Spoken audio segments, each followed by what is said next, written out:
What's shaking, cats and kittens? I'm Rob Lee from Getting to the Truth in This Art. And this podcast is brought to you by our presenting sponsor, Bazaar. Bazaar is a gift shop for those seeking the strange and unusual. Got morbid curiosity? Got an interest in natural history? Bazaar's got you covered. Bazaar specializes in antique medical equipment, jewelry, prints, funerary antiques, and many other morbid gifts. The inventory is ever-changing. I'm wearing a great death's head moth pin, and I'm enjoying this hand-poured candle called Overgrown Cemetery. It's great. It has the studio smelling awesome. Head on over to 3534 Chestnut Avenue in Baltimore. It's in that Hamden neighborhood, and see what they got to offer at Bazaar. Tell them Rob Lee sent you. Takeout is cool, but delivery gets pricey. So, like a phoenix from the ashes, indoor dining is back at Forged Eatery. I use the analogy because the food is fire. It's a new approach to farm to table. No overalls, just dope food. Try my favorites, like the mushroom stew with pine nuts and ricotta, the cornmeal fried happy oysters, and the seared duck breast. Also, ask about the chocolate chip cookie tins. Mini chocolate chip cookies with a dusting of sea salt. Simply delicious. Head on over to forgedeatery.com to check out the current menu options and make a reservation today. Forged is located at 3520 Chestnut Avenue in Hamden. Welcome to Getting to the Truth in This Art. I am your host, Rob Lee, and today's guest is the co-owner of a hybrid coffee shop in Hamden. Good neighbor. I have Shawn Chopra. Welcome to the podcast. Thank you so much for having me. So, real quick for those who are uninitiated, because I know that the shop is about a year and change old, or just around a year old. We're not even a year. We opened May 27th. So wow. we're kind of almost approaching a year, and we know a lot of people have made it out, and we know also there haven't been there's still many more people hopefully that'll find out about us. So so I mean the shop. Did you want me to describe the shop? Yeah, please. Yeah. So Good Neighbor kind of came from the concept of, building a shop that kind of, brought, the feeling of going to your neighbor's house and kind of experiencing, obviously, a nice cup of coffee, a nice place to sit, using the surrounding to engage kind of like the community with makers from Baltimore, makers from around the world. We had this kind of goal of having a shop that a retail experience that was very interactive, in which you could kind of sit, you can interact with the ceramic, interact with the plate that you receive your food in, and kind of really bring the home together in a very community-driven setting. So it was started off as kind of putting all my interests together into one shop that I felt would be cohesive and a fun way to, it's kind of like change the way that the retail landscape is kind of, it's been, we're all moving to online shopping, but we still, crave communities, crave, meeting our friends, meeting our family outside, and coffee is kind of like that mutual point. So we also feel like Baltimore has, a great, eye for things, a great design community, a great art community. And we wanted to find a way that, we can make an inspiring place for everyone. Well, that's great. And it definitely ties into, one of the things I try to highlight in this podcast, that we got a lot of talent here in this area, from art to like just entrepreneurs, tastemakers. It's very unique here, and it's very interesting, I think. And so I read that you're from Canada. Is that correct? Yeah, originally from Canada. My wife, kind of a traditional, not traditional, but kind of a Baltimore story where you kind of come for school. So my wife came for grad school at the University of Maryland. We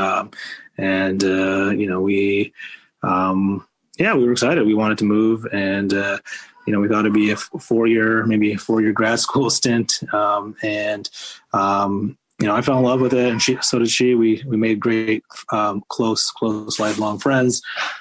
We engaged in the community. We just felt really at home when we were here. And so 4 years became now 11 years. And, we were, I was thinking of this idea, for 5 or 6 years, kind of like meddling in my brain. And, obviously, an idea like this is, it's hard to get loans for. So you have to I was working, trying as hard as I can to save up. And all places I was like, I really wanted to do it in Baltimore. I really wanted to do it with the creative community here. And I'm so happy that we were able to open and kind of, solidify us being and living in Baltimore, officially. Yeah. So as we talked a little bit earlier that May, towards the end of May, and we've been in that really interesting period for everyone, including our friends within the business community. So how's that response been? Albeit we've had restrictions and things of that nature, but how's the response been to the store? What a shot! The response has been amazing. I mean, I really feel like Baltimore, the love in Baltimore. I felt like people supported us kind of from day one, and with all the restrictions, and we really have just somehow been able to all the stress of everything kind of COVID related, and opening a new shop, and kind of making sure our staff felt comfortable and safe, and we felt like we were able to kind of like navigate all these different situations. And great thanks to like the Baltimore community for coming out like from day one that we opened. We've had positive feedback. We've had a lot of regulars. We really felt like, even though it's been a tough time to interact with people, we have our regulars. We have our neighbors that come and see us and are able to have a 5-minute conversation. Unfortunately, we haven't had people be able to live kind of like into the shop the way we wanted to, but having the beautiful outdoor space and having, a safe environment where people can still kind of sit during the summer and kind of now as things warm up, hopefully again, was very beneficial too. Yeah. It's been 10 times we've gone to the shop that, every time it's always something new and unique that's there. The first few times it was funny. We were going there. It's like, I'm starving. What are we going to get? And it's like, we just missed the window for getting food. And then when we finally got it, I was like, the wait's been worth it, because this, I think I got this burrata toast, and I was like, okay, yeah, this is great. And I was really happy about it. So in that same essence, like I said, I found just different things as we talked a little bit before I hit the record button, that I discovered the Onyx coffee there, and now I follow them online and all of that stuff. What is the thinking that goes into I'm going to have these items here, I'm going to work with these different organizations and these different makers and so on that I'm going to have in the shop? Yeah. It came from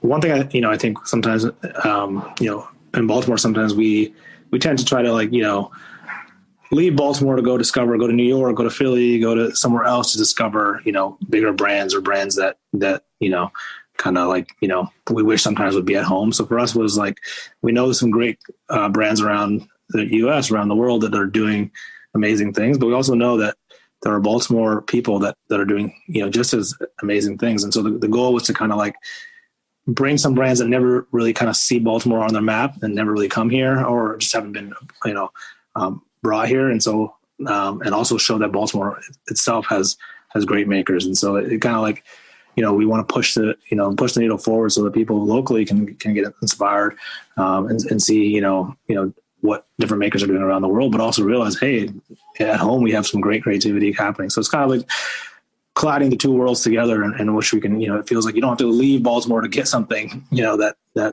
you might see in the bigger cities, but you also, can come and also appreciate, what Baltimore does. So with Onyx or, with coffee, we wanted to be multi-roaster. We wanted to, support different roasters that are, at the top of their game, doing amazing work in the field of coffee, but also, being good neighbors in their practices, in the way they run their business. So, in terms of sourcing, in terms of paying farmers. So for us, it was, with coffee, we know, there's different roasting styles. There's different ways people roast. In Baltimore, we have great roasters.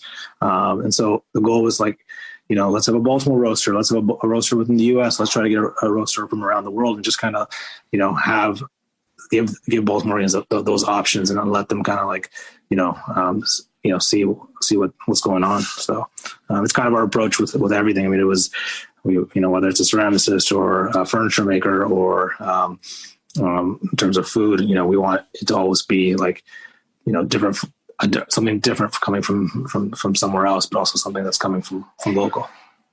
Yeah, it's one of those like really like unique spots, and I'm glad that it's there. I'm glad you guys are there, and I'm glad you're able to just be there for within the community, because you have like a good energy about what you're doing and what you're aiming to do, and there's that energy around like social responsibility, and it's like doing what's right.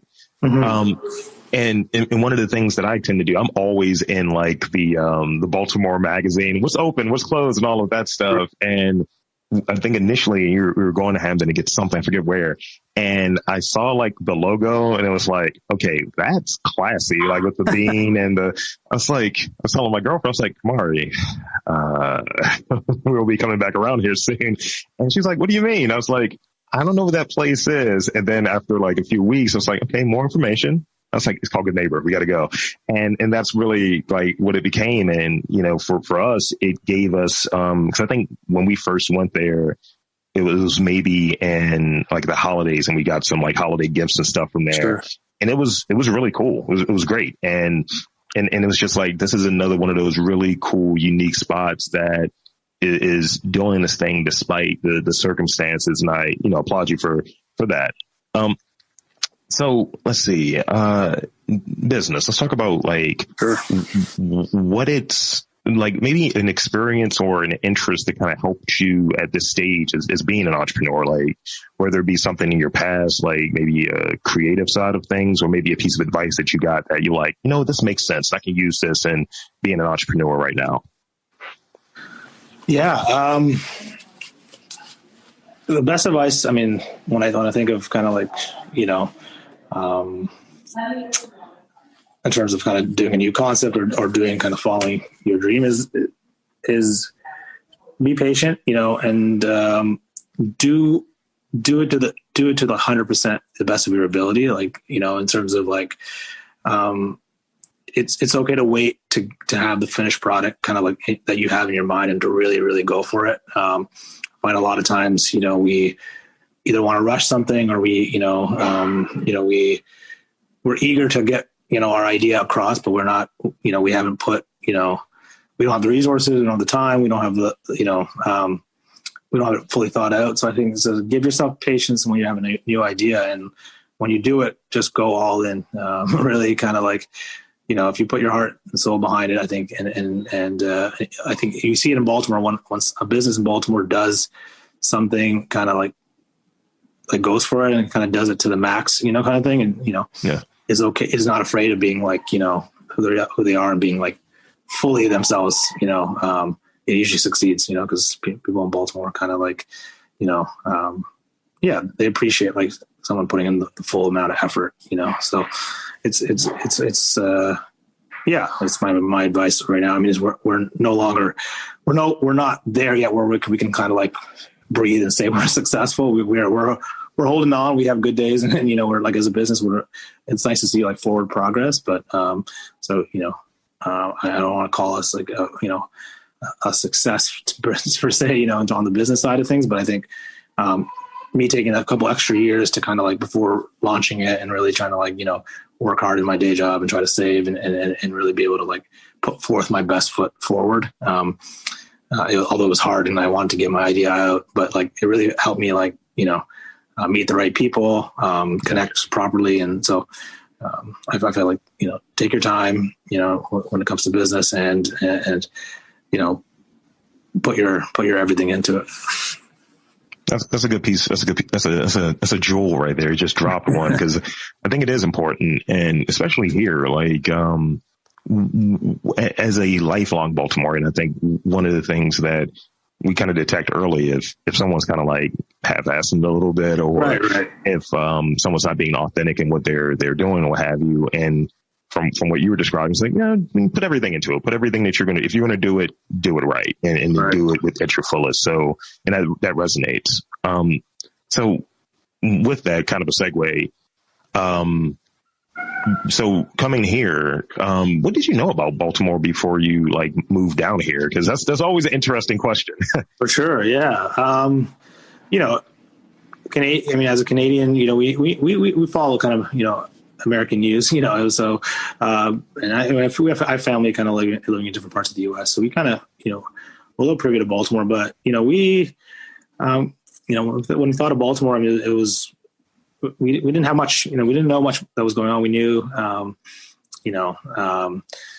usual, we knew about, the Orioles, we knew about, the simple kind of sports things. We knew about kind of like schools, and, we knew, it was a diverse city. And so that was pretty much it. We kind of came in a little bit, kind of rosy, I would say, in terms of like, what we thought, Baltimore is. And, so we made it a point once we were in Baltimore, my wife and I, we wanted to, obviously she was busy with school, but I really wanted to,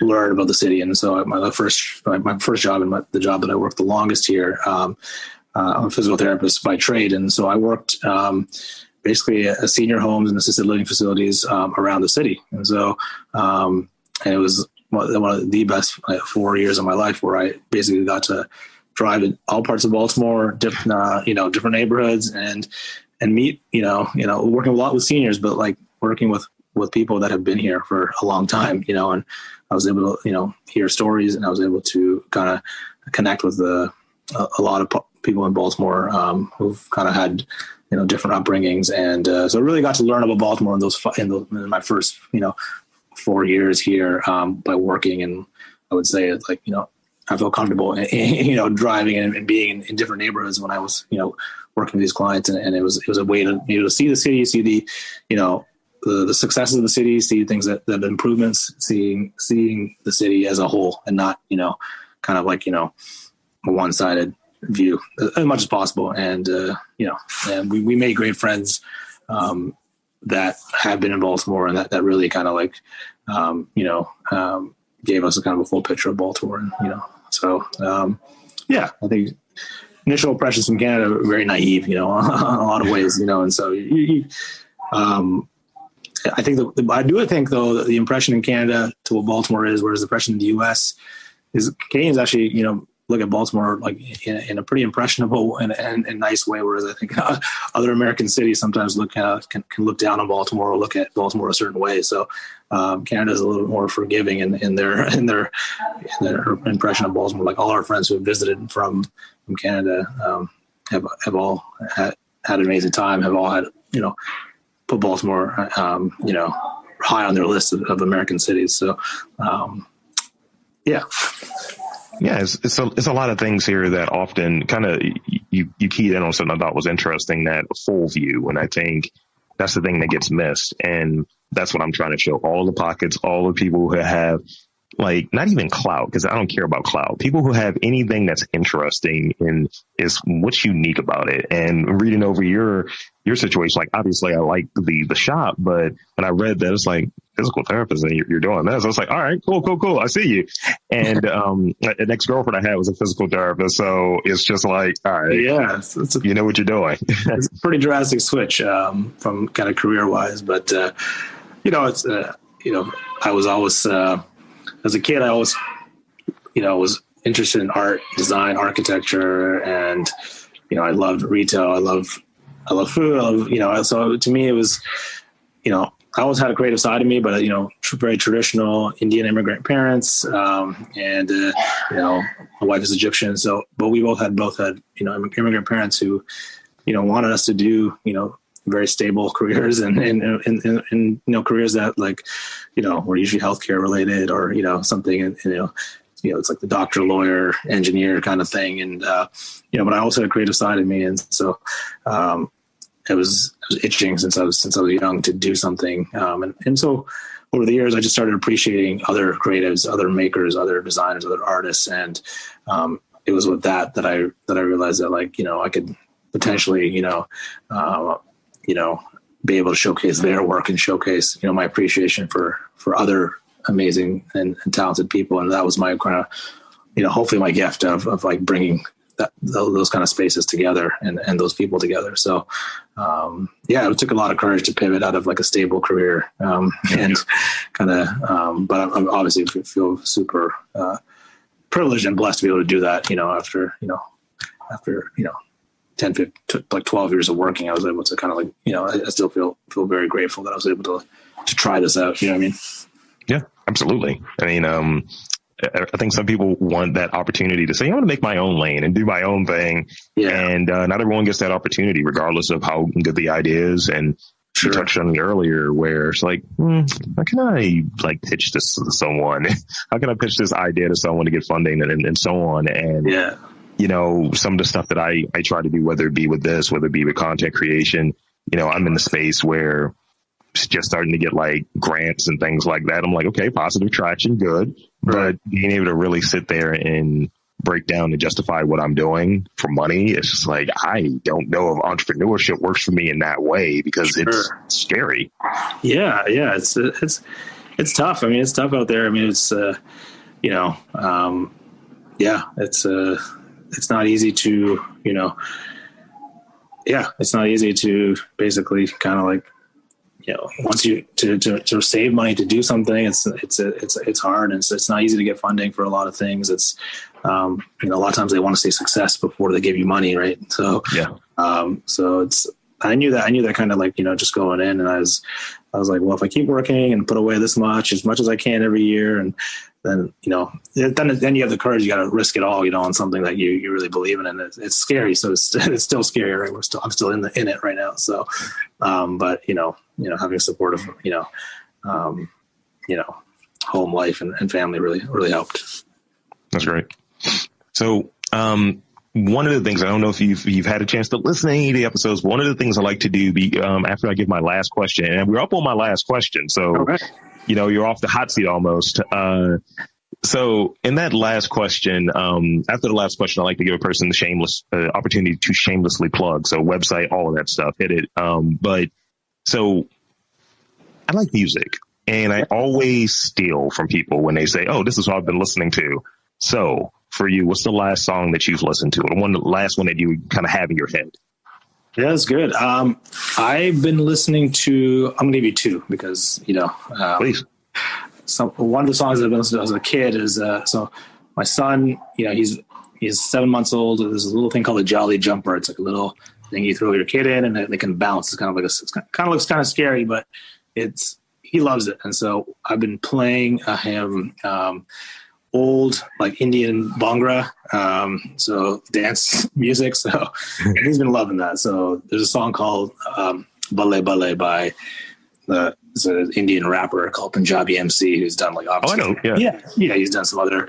Sorry, I cut out there, but yeah, he's done some other obviously like bigger songs. But so my son loves that song. So that song's just been playing a lot in our house. But the other person that kind of like found through the shop and through, all our baristas are really good at like playing music and are really into it. One of our baristas, Kels, is a DJ, and also, so he's always playing great things. The whole staff kind of like has good music taste. And I've been listening to a lot of Reggie Snow, and heard of Reggie Snow. His last album, or his latest song, Mirrors, has been a song that is a really good song. So that'll probably be the song that I've been playing the most right now. I'll be loading up my Spotify soon. Thank you for these suggestions. Yeah, we actually hope to have a shop kind of Spotify list at some point too. Because I feel like the music at our shop is I enjoy it, and I feel like people enjoy it also. So yes, a lot of Shazams coming out. Yes, I see it happening. So. So, Shawn, I want to thank you. Please, your social media, where can he find you? Where can he check out the Good Neighbor Shop? Hit us up. Let us know. Yeah, Good Neighbor. So like you said, at Good Neighbor Shop, and then on the Greenhouse, which is our sister plant shop, at the Greenhouse Baltimore. So both those, Instagram is kind of like the way of the moment right now, and we've been learning about social media. So those are the Instagram is probably your best bet. We're also on Facebook, and same thing at Good Neighbor Shop and at the Greenhouse Baltimore. But check us out there, and I appreciate what you're doing. I appreciate you highlighting businesses, and it's comforting to know other people going through the same things that you're going through, and also to know that for other people who are either craving to do a business or craving to kind of get in the Baltimore scene, I've gotten so much advice from different owners, and I've never had a poor encounter with any owner of any business in Baltimore so far, which is great to say. It's always been a very supportive, people have called me and helped me with questions in the middle of the night, have helped me with vendors, have helped me with, across the board. So, for someone who's not in the food and beverage industry, who's entering from a completely different field, I appreciate kind of the Baltimore business community, and and appreciate you highlighting different entrepreneurs, and I think it's to have people kind of like you shedding light on different stories. I think it just inspires other people to do things. So I appreciate it. So that's it. I'm going to do my wrap up, then we're good. Perfect. So for Shawn Chopra from the Good Neighbor Shop, I am Rob Lee, saying that there are great businesses in and around Baltimore. You just have to look for them.